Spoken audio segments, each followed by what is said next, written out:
England میں ایک بادشاہ حکومت کرتا تھا۔ اس کا نام مڈاس تھا۔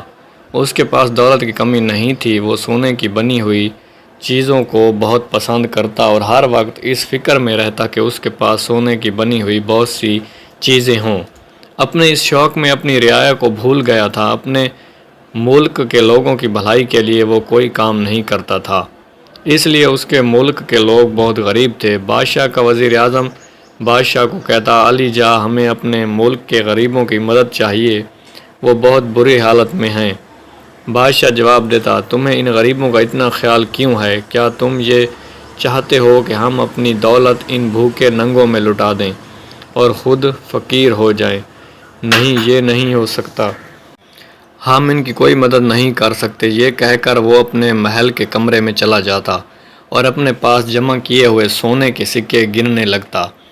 وہ جتنا زیادہ سونے کے سکے گنتا اسے اتنا ہی مزہ آتا۔ بادشاہ مڈاس کی ایک بڑی ہی پیاری لڑکی تھی جس کا نام میری گولڈ تھا۔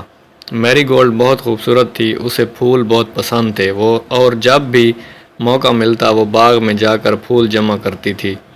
جب بھی میری گولڈ کی سالگرہ ہوتی تو بادشاہ اسے سونے کے بنے ہوئے تحفے دیتا۔ ایک دن جب اس کا وزیر اسے غریبوں کی مدد کرنے کو کہہ رہا تھا، بادشاہ غصے ہو کر بولا، تم کو نہیں معلوم کہ میں دنیا کا امیر ترین بادشاہ بننا چاہتا ہوں اور تم ہی ہو کہ میری دولت کم کرنے کا سوچتے رہے ہو۔ بادشاہ نے وزیر سے کہا، میں چاہتا ہوں کہ میں جس چیز کو چھوں تو وہ سونے کی ہو جائے۔ وزیر نے کہا، یہ تو بہت خطرناک سوچ ہے، اس سے بہت نقصان ہو سکتا ہے۔ بادشاہ نے کہا، گستاخی، خاموش ہو اور مجھے تمہارے مشورے کی ضرورت نہیں ہے۔ اسی وقت وہاں سے ایک پری گزر رہی تھی۔ اس نے جب بادشاہ کی خواہش سنی تو اس نے لالچی بادشاہ کو سبق سکھانا چاہا۔ پری بادشاہ کے سامنے آئی اور کہا، میں نے تمہاری خواہش سنی ہے اور اسے پورا کرنا چاہتی ہوں۔ بادشاہ یہ سن کر بہت خوش ہوا۔ پری نے کہا، کل صبح تم کسی چیز کو بھی چھو گے وہ سونے کی ہو جائے گی۔ بادشاہ یہ سن کر بہت خوش ہوا۔ اب اسے رات کو نیند ہی نہیں آئی تھی کہ جلدی سے صبح ہو اور اس کی خواہش پوری ہو۔ اس نے اپنے آپ سے کہا، میں سب سے امیر بادشاہ بن جاؤں گا، لوگ میری دولت کی مثالیں دیں گے، کتنا اچھا لگے گا جب میرے پاس ہر چیز سونے کی ہوگی۔ صبح بادشاہ بہت جلد نیند سے جاگ گیا۔ اس نے جیسے ہی اپنے کمبل کو چھوا تو کمبل سونے کا ہو گیا۔ بادشاہ خوش ہوا۔ اب اس نے کرسی کو چھوا تو کرسی بھی سونے کی ہو گئی۔ جگ کو چھوا، وہ بھی سونے کا ہو گیا۔ موم بتی کے اسٹینڈ کو چھوا تو وہ بھی سونے کا ہو گیا۔ اپنے پلنگ کو چھوا تو وہ سونے کا ہو گیا۔ اپنے کمرے کی سب چیزوں کو سونے کا کرنے کے بعد بادشاہ اپنے محل کے باغ میں گیا۔ وہاں اس نے پھولوں کو چھوا تو وہ بھی سونے کے ہو گئے۔ میری گولڈ کے پلے ہوئے ہرن اور خرگوش کو چھوا تو وہ بھی سونے کے ہو گئے۔ ہر چیز کو سونے کا بنا کر بادشاہ خوشی خوشی محل میں واپس آیا۔ جب وہ ناشتہ کرنے میز پر بیٹھا تاکہ ناشتہ کر سکے، میز پر ناشتہ لگ چکا تھا۔ ناشتے میں دنیا کی ہر نعمت موجود تھی۔ بادشاہ نے کھانے کو ہاتھ بڑھایا، اس نے سیب کو اٹھانا چاہا تو وہ سونے کا بن گیا۔ وہ جس چیز مثلاً ڈبل روٹی، دودھ کا گلاس، مکھن، جام، ٹرے، ٹوکری وغیرہ کو ہاتھ لگاتا وہ چیز سونے کی بن جاتی۔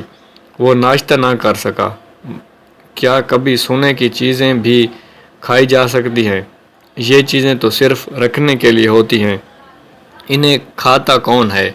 جو بادشاہ کھا سکتا ہے۔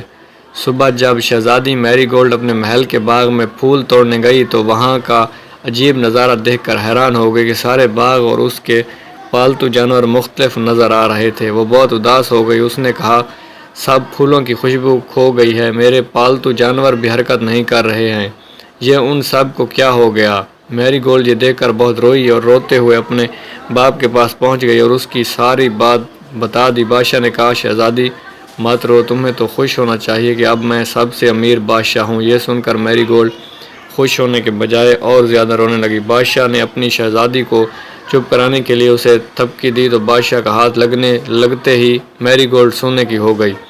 ایک جیتی جاگتی شہزادی اب ایک سونے کا مجسمہ بن گئی۔ یہ دیکھ کر بادشاہ بہت پریشان ہو گیا۔ اس نے تمام حکیموں کو اپنے دربار میں بلایا تاکہ وہ شہزادی کا علاج کر سکیں، مگر اسے تو کوئی بیماری ہی نہیں تھی۔ تمام حکیموں نے بڑی کوشش کی کہ شہزادی کو واپسی اصل حالت میں لا سکیں، مگر وہ ناکام رہے۔ اب تو بادشاہ غمگین ہو گیا۔ اس کی جیتی جاگتی شہزادی اب سونے کا مجسمہ تھی اور وہ اس کے لیے کچھ نہیں کر سکتا تھا۔ بادشاہ نے اپنی اداسی کو دور کرنے کے لیے شہر کا دورہ کیا۔ دوپہر کے کھانے کا وقت ہو گیا تھا اور غریب سے غریب انسان بھی کھانا کھا رہا تھا، مگر بادشاہ بھوکا تھا۔ اس نے صبح سے کچھ نہیں کھایا تھا اور اب لوگوں کو کھاتا دیکھ کر اس کو بھی بھوک لگی، لیکن وہ کھانے کو چھوتے ہی ہوئے ڈرتا تھا۔ اسے ڈر تھا کہ جیسے ہی اس نے کھانے کی کسی چیز کو چھوا تو وہ سونے کی ہو جائے گی۔ بادشاہ نے یہ بھی دیکھا کہ محل سے باہر بہت سے بچے کھیل کود رہے تھے۔ یہ دیکھ کر وہ اداس ہو گیا کہ اب اس کی بیٹی کبھی نہیں کھیل سکتی۔ بادشاہ اس لمحے کو کوس رہا تھا جب اس نے یہ خواہش کی تھی کہ اس کے چھونے سے ہر چیز سونے کی ہو جائے۔ اس نے کہا، کاش میں خواہش نہ کرتا تو آج مجھے یہ دن نہ دیکھنا پڑتا۔ شہزادی بھی ٹھیک ہوتی اور میں بھی پہلے کی طرح سکون اور آرام سے ہوتا۔ اس طرح پچھتاتا ہوا وہ محل واپس آ گیا۔ اچانک اس کے سامنے وہی پری آ گئی۔ پری نے بادشاہ سے پوچھا، تم اداس کیوں ہو بادشاہ؟ کیا اب تم سب سے بڑے امیر بادشاہ نہیں ہو؟ بادشاہ نے کہا، اچھی پری، اب میں سب سے امیر بادشاہ ہوں، لیکن اتنا سونا بھی مجھے خوش نہیں کر سکا۔ اچھا پری، مہربانی کر کے میری مدد کریں۔